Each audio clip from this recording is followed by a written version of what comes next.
हरिशरणं हरिशरणम्। श्रीहरिनाममाला स्तोत्रम् गोविन्दं गोकुलानन्दं गोपालं गोपीवल्लभं गोवर्धनोद्धरं धीरं तं वन्दे गोमतीप्रियं नारायणं निराकारं नरवीरनरोत्तमं नृसिंहं नागनाथं च तं वन्दे नरकान्तकम् पीताम्बरं पद्मनाभं पद्माक्षं पुरुषोत्तमं पवित्रं परमानन्दं तं वन्दे परमेश्वरम् राघवं रामचन्द्रं च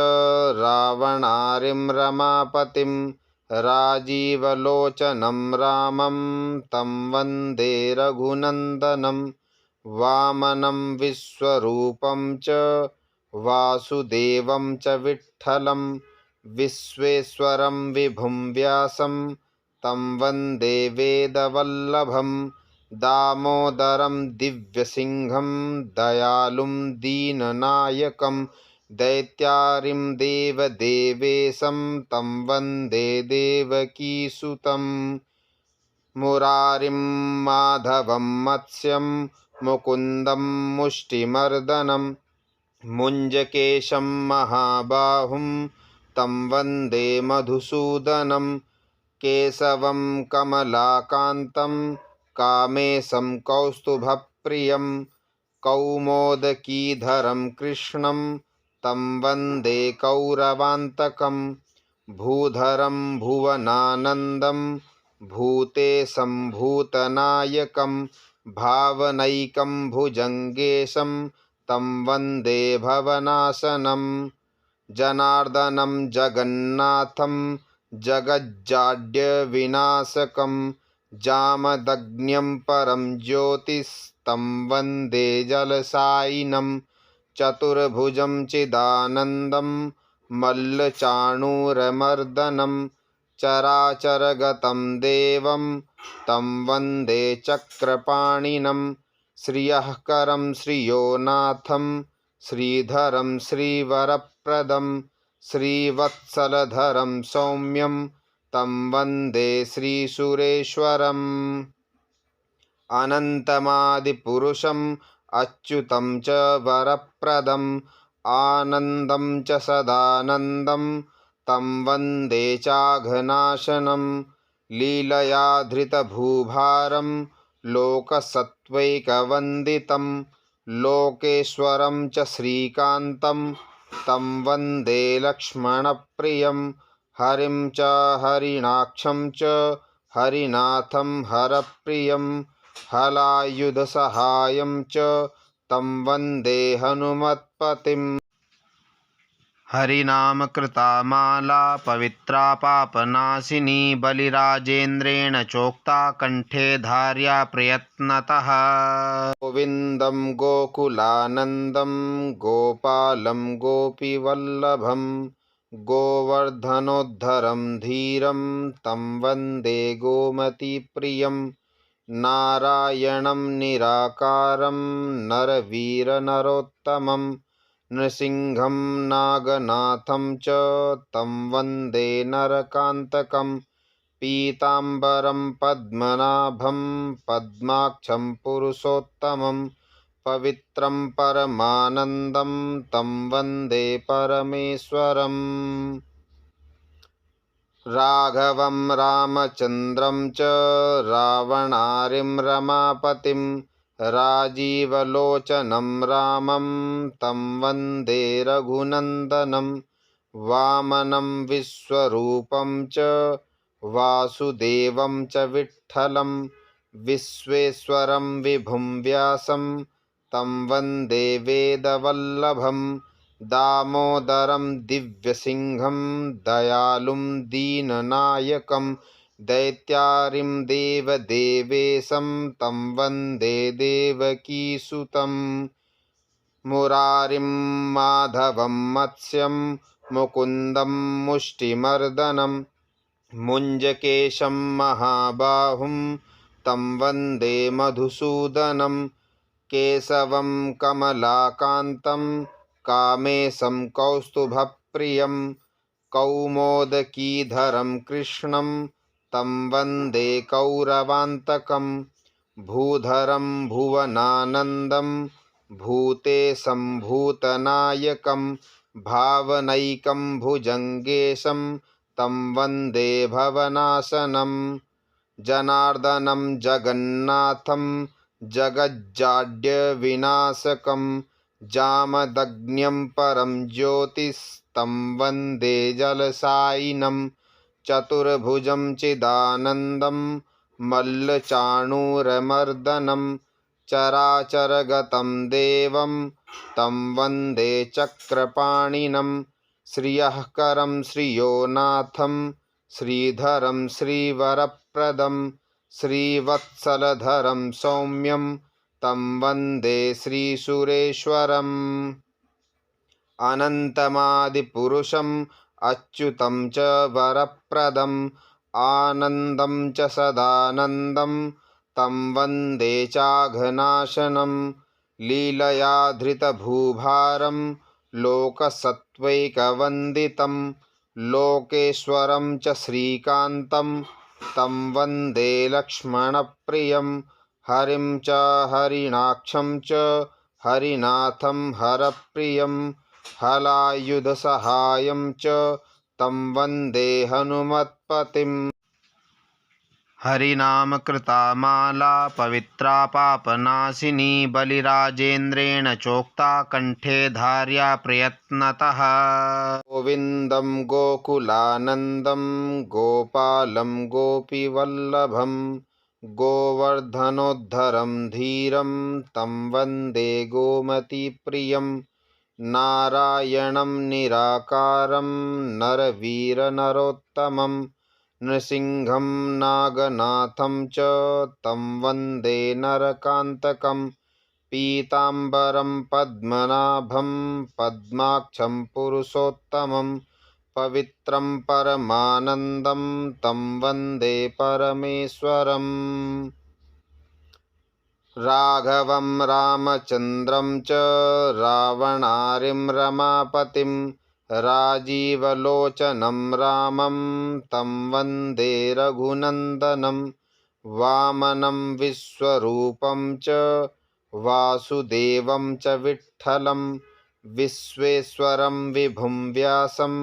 तं वन्दे वेदवल्लभं दामोदरं दिव्यसिंहं दयालुं दीननायकं दैत्यारिं देवदेवेशं तं वन्दे देवकीसुतं मुरारिं माधवं मत्स्यं मुकुन्दं मुष्टिमर्दनं मुञ्जकेशं महाबाहुं तं वन्दे मधुसूदनं केशवं कमलाकान्तं कामेशं कौस्तुभप्रियं कौमोदकीधरं कृष्णं तं वन्दे कौरवान्तकं भूधरं भुवनानन्दं भूतेशं भूतनायकं भावनैकं भुजङ्गेशं तं वन्दे भवनाशनं जनार्दनं जगन्नाथं जगज्जाड्यविनाशकं जामदग्न्यं परं ज्योतिस्तं वन्दे जलशायिनं चतुर्भुजं चिदानन्दं मल्लचाणूरमर्दनं चराचरगतं देवं तं वन्दे चक्रपाणिनं श्रियःकरं श्रियोनाथं श्रीधरं श्रीवरप्रदं श्रीवत्सलधरं सौम्यं तं वन्दे श्रीसुरेश्वरम् अनन्तमादिपुरुषम् अच्युतं च वरप्रदम् आनन्दं च सदानन्दं तं वन्दे चाघनाशनं लीलया धृतभूभारं लोकसत्त्वैकवन्दितं लोकेश्वरं च श्रीकान्तं तं वन्दे लक्ष्मणप्रियं हरिं च हरिणाक्षं च हरिनाथं हरप्रियं हलायुधसहायं च तं वन्दे हनुमत्पतिम्।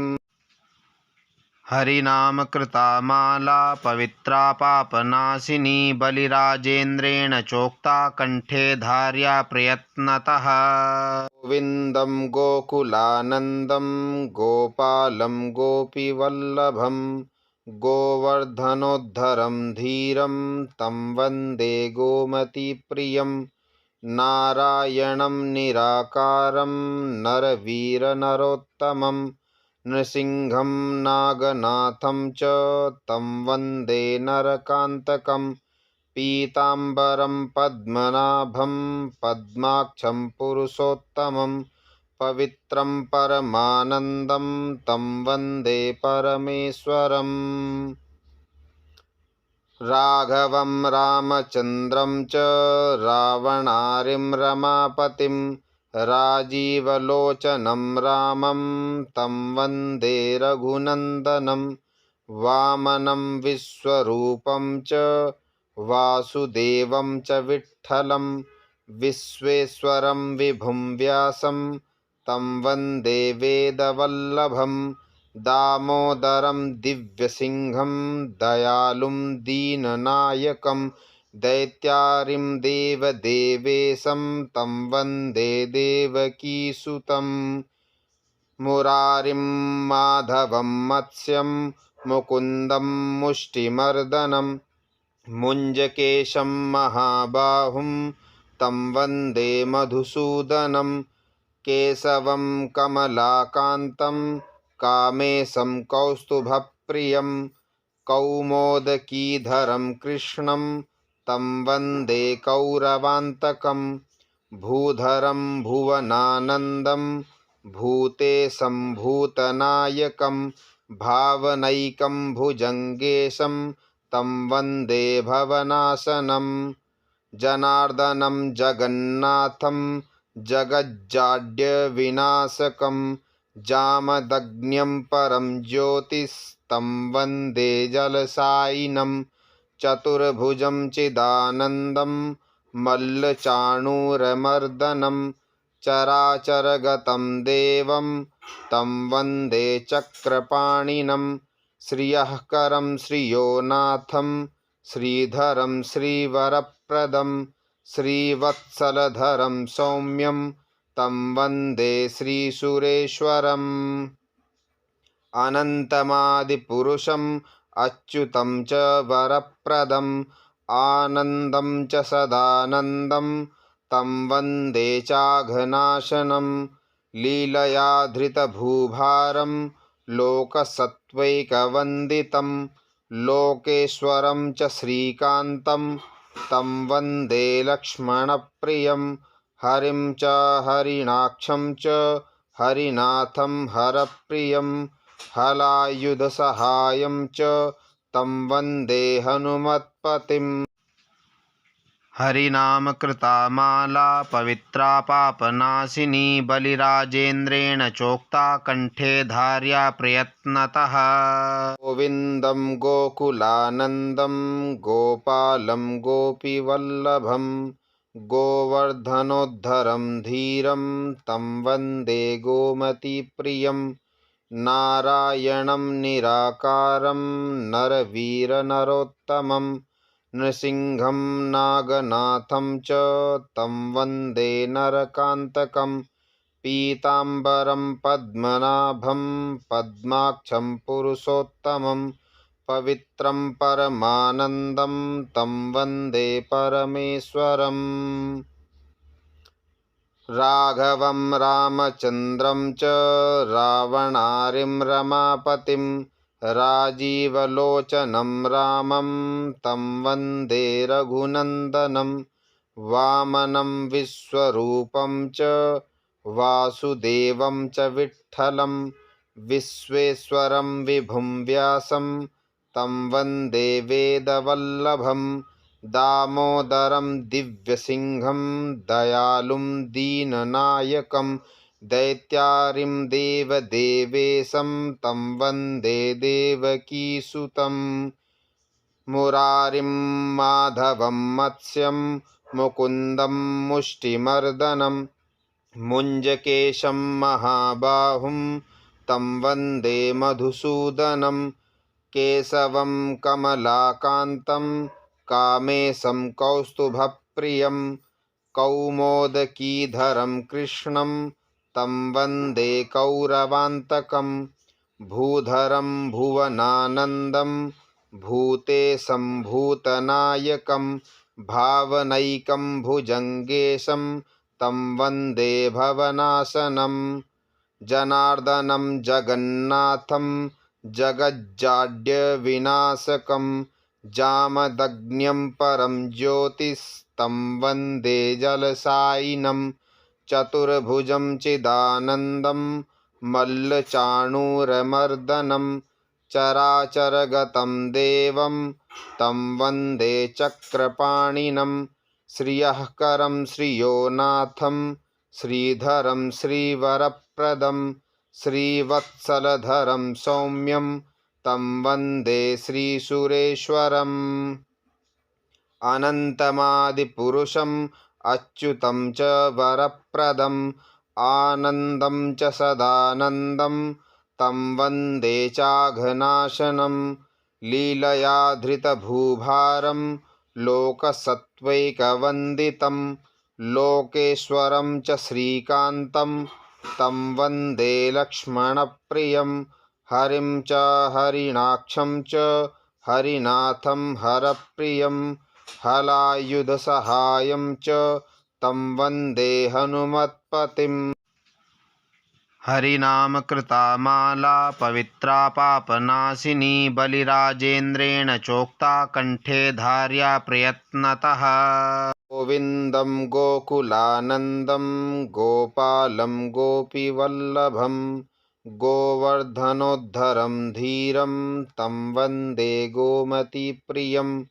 नारायणं निराकारं नरवीरनरोत्तमं नृसिंहं नागनाथं च तं वन्दे नरकान्तकं पीताम्बरं पद्मनाभं पद्माक्षं पुरुषोत्तमं पवित्रं परमानन्दं तं वन्दे परमेश्वरम् राघवं रामचन्द्रं च रावणारिं रमापतिं राजीवलोचनं रामं तं वन्दे रघुनन्दनं वामनं विश्वरूपं च वासुदेवं च विठ्ठलं विश्वेश्वरं विभुं व्यासं तं वन्दे वेदवल्लभं दामोदरं दिव्यसिंहं दयालुं दीननायकं दैत्यारिं देवदेवेशं तं वन्दे देवकीसुतं मुरारिं माधवं मत्स्यं मुकुन्दं मुष्टिमर्दनं मुञ्जकेशं महाबाहुं तं वन्दे मधुसूदनं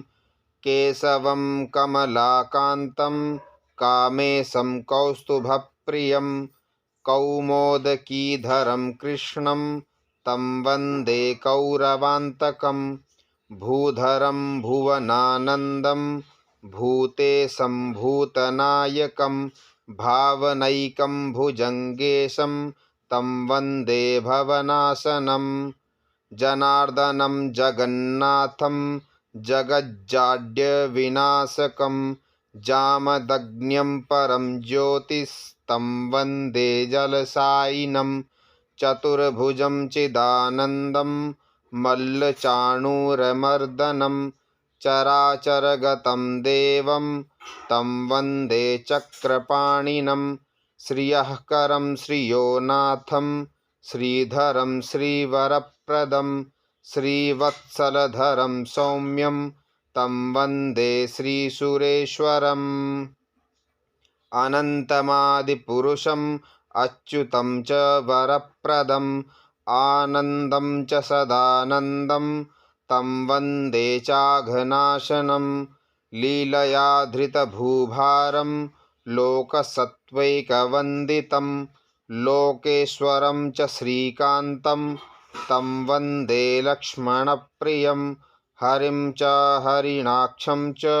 हरिनाथं हरप्रियं हलायुधसहायं च तं वन्दे हनुमत्पतिम् हरिनामकृता माला पवित्रा पापनाशिनी बलिराजेन्द्रेण चोक्ता कण्ठे धार्या प्रयत्नतः गोविन्दं गोकुलानन्दं गोपालं गोपीवल्लभं गोवर्धनोद्धरं धीरं तं वन्दे गोमतीप्रियं नारायणं निराकारं नरवीरनरोत्तमं नृसिंहं नागनाथं च तं वन्दे नरकान्तकं पीताम्बरं पद्मनाभं पद्माक्षं पुरुषोत्तमं पवित्रं परमानन्दं तं वन्दे परमेश्वरम् राघवं रामचन्द्रं च रावणारिं रमापतिं राजीवलोचनं रामं तं वन्दे रघुनन्दनं वामनं विश्वरूपं च वासुदेवं च विठ्ठलं विश्वेश्वरं विभुं व्यासं तं वन्दे वेदवल्लभं दामोदरं दिव्यसिंहं दयालुं दीननायकं दैत्यारिं देवदेवेशं तं वन्दे देवकीसुतं मुरारिं माधवं मत्स्यं मुकुन्दं मुष्टिमर्दनं मुञ्जकेशं महाबाहुं तं वन्दे मधुसूदनं केशवं कमलाकान्तं कामेशं कौस्तुभप्रियं कौमोदकीधरं कृष्णं तं वन्दे कौरवान्तकं भूधरं भुवनानन्दं भूतेशं भूतनायकं भावनैकं भुजङ्गेशं तं वन्दे भवनाशनं जनार्दनं जगन्नाथं जगज्जाड्यविनाशकं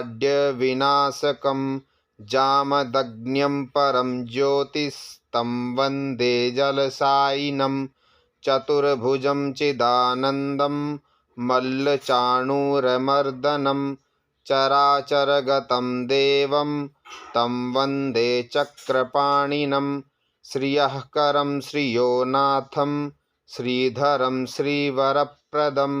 श्रीवत्सलधरं सौम्यं तं वन्दे श्रीसुरेश्वरम् अनन्तमादिपुरुषम् अच्युतं च वरप्रदम् आनन्दं च सदानन्दं तं वन्दे चाघनाशनं लीलया धृतभूभारं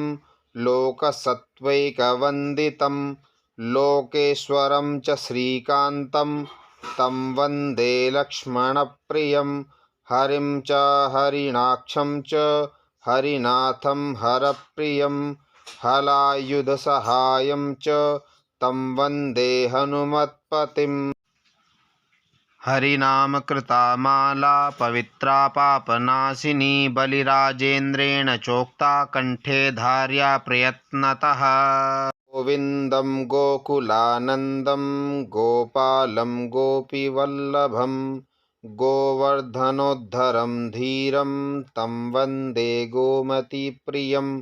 नारायणं निराकारं नरवीरनरोत्तमं नृसिंहं नागनाथं च तं वन्दे नरकान्तकं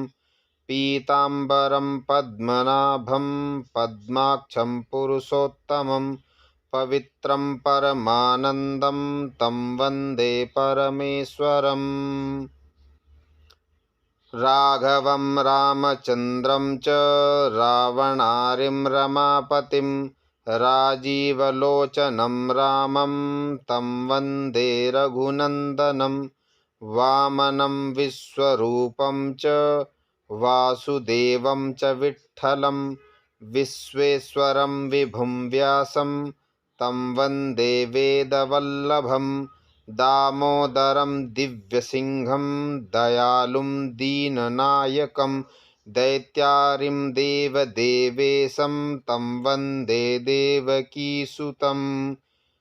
मुरारिं माधवं मत्स्यं मुकुन्दं मुष्टिमर्दनं मुञ्जकेशं महाबाहुं तं वन्दे मधुसूदनं केशवं कमलाकान्तं कामेशं कौस्तुभप्रियं कौमोदकीधरं कृष्णं तं वन्दे कौरवान्तकं भूधरं भुवनानन्दं भूतेशं भूतनायकं भावनैकं भुजङ्गेशं तं वन्दे भवनाशनं जनार्दनं जगन्नाथं जगज्जाड्यविनाशकं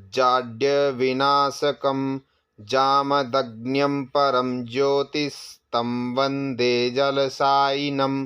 चतुर्भुजं चिदानन्दं मल्लचाणूरमर्दनं चराचरगतं देवं तं वन्दे चक्रपाणिनं श्रियःकरं श्रियोनाथं श्रीधरं श्रीवरप्रदं श्रीवत्सलधरं सौम्यं तं वन्दे श्रीसुरेश्वरम् अनन्तमादिपुरुषम् अच्युतं च वरप्रदम् आनन्दं च सदानन्दं तं वन्दे चाघनाशनं लीलया धृतभूभारं लोकसत्त्वैकवन्दितं लोकेश्वरं च श्रीकान्तं तं वन्दे लक्ष्मणप्रियं हरिं च हरिणाक्षं च हरिनाथं हरप्रियं हलायुधसहायं च तं वन्दे हनुमत्पतिम् हरिनामकृता माला पवित्रा पापनाशिनी बलिराजेन्द्रेण चोक्ता कण्ठे धार्या प्रयत्नतः गोविन्दं गोकुलानन्दं गोपालं गोपीवल्लभं गोवर्धनोद्धरं धीरं तं वन्दे गोमतीप्रियं नारायणं निराकारं नरवीरनरोत्तमं नृसिंहं नागनाथं च तं वन्दे नरकान्तकं पीताम्बरं पद्मनाभं पद्माक्षं पुरुषोत्तमं पवित्रं परमानन्दं तं वन्दे परमेश्वरम् राघवं रामचन्द्रं च रावणारिं रमापतिं राजीवलोचनं रामं तं वन्दे रघुनन्दनं वामनं विश्वरूपं च वासुदेवं च विठ्ठलं विश्वेश्वरं विभुं व्यासं तं वन्दे वेदवल्लभं दामोदरं दिव्यसिंहं दयालुं दीननायकं दैत्यारिं देवदेवेशं तं वन्दे देवकीसुतं मुरारिं माधवं मत्स्यं मुकुन्दं मुष्टिमर्दनं मुञ्जकेशं महाबाहुं तं वन्दे मधुसूदनं केशवं कमलाकान्तं कामेशं कौस्तुभप्रियं कौमोदकीधरं कृष्णं तं वन्दे कौरवान्तकं भूधरं भुवनानन्दं भूतेशं भूतनायकं भावनैकं भुजङ्गेशं तं वन्दे भवनाशनं जनार्दनं जगन्नाथं जगज्जाड्यविनाशकं जामदग्न्यं परं ज्योतिस्तं वन्दे जलशायिनं चतुर्भुजं चिदानन्दं मल्लचाणूरमर्दनं चराचरगतं देवं तं वन्दे चक्रपाणिनं श्रियःकरं श्रियोनाथं श्रीधरं श्रीवरप्रदं श्रीवत्सलधरं सौम्यं तं वन्दे श्रीसुरेश्वरम् अनन्तमादिपुरुषम् अच्युतं च वरप्रदम् आनन्दं च सदानन्दं तं वन्दे चाघनाशनं लीलया धृतभूभारं लोकसत्त्वैकवन्दितं लोकेश्वरं च श्रीकान्तं तं वन्दे लक्ष्मणप्रियं हरिं च हरिणाक्षं च हरिनाथं हरप्रियं हलायुधसहायं च तं वन्दे हनुमत्पतिम्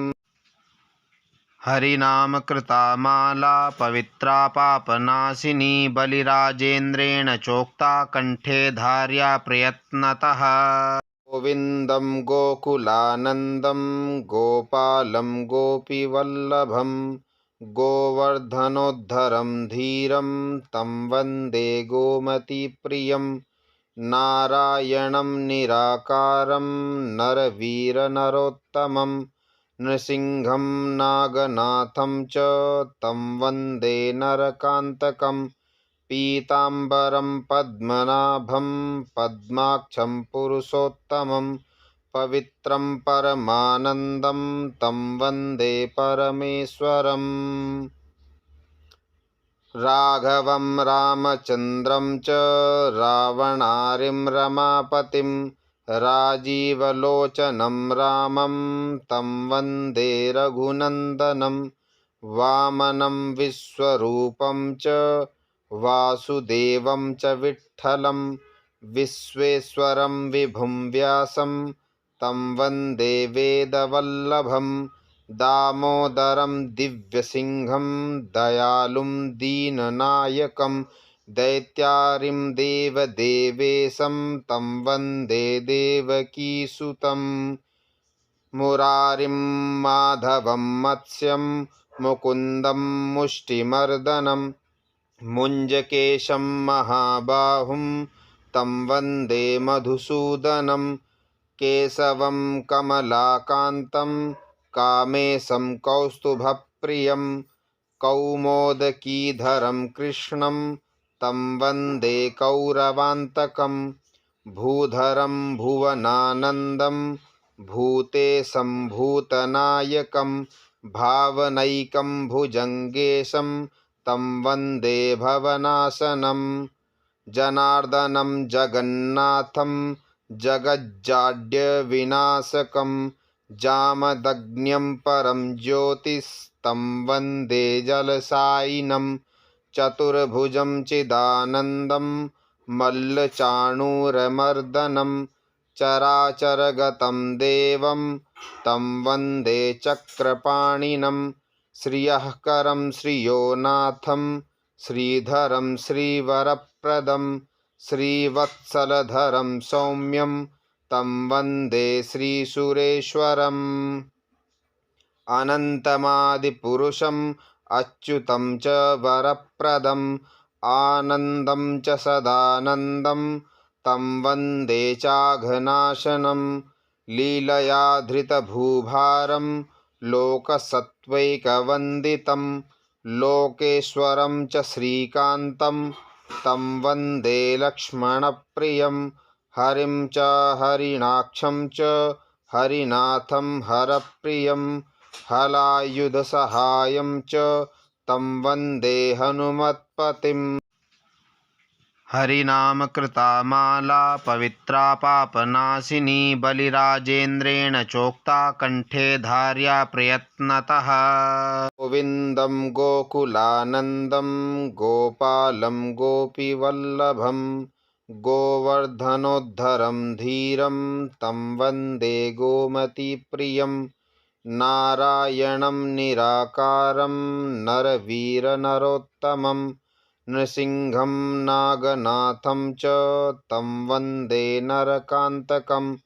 पीताम्बरं पद्मनाभं पद्माक्षं पुरुषोत्तमं पवित्रं परमानन्दं तं वन्दे परमेश्वरम् राघवं रामचन्द्रं च रावणारिं रमापतिं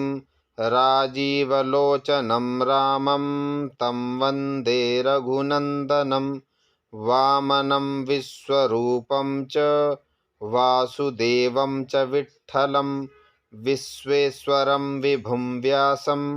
तं वन्दे वेदवल्लभं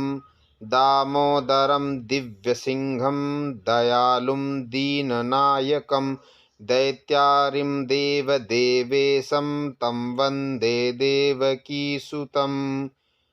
मुरारिं माधवं मत्स्यं मुकुन्दं मुष्टिमर्दनं मुञ्जकेशं महाबाहुं तं वन्दे मधुसूदनं केशवं कमलाकान्तं कामेशं कौस्तुभप्रियं कौमोदकीधरं कृष्णं तं वन्दे कौरवान्तकं भूधरं भुवनानन्दं भूतेशं भूतनायकं भावनैकं भुजङ्गेशं तं वन्दे भवनाशनं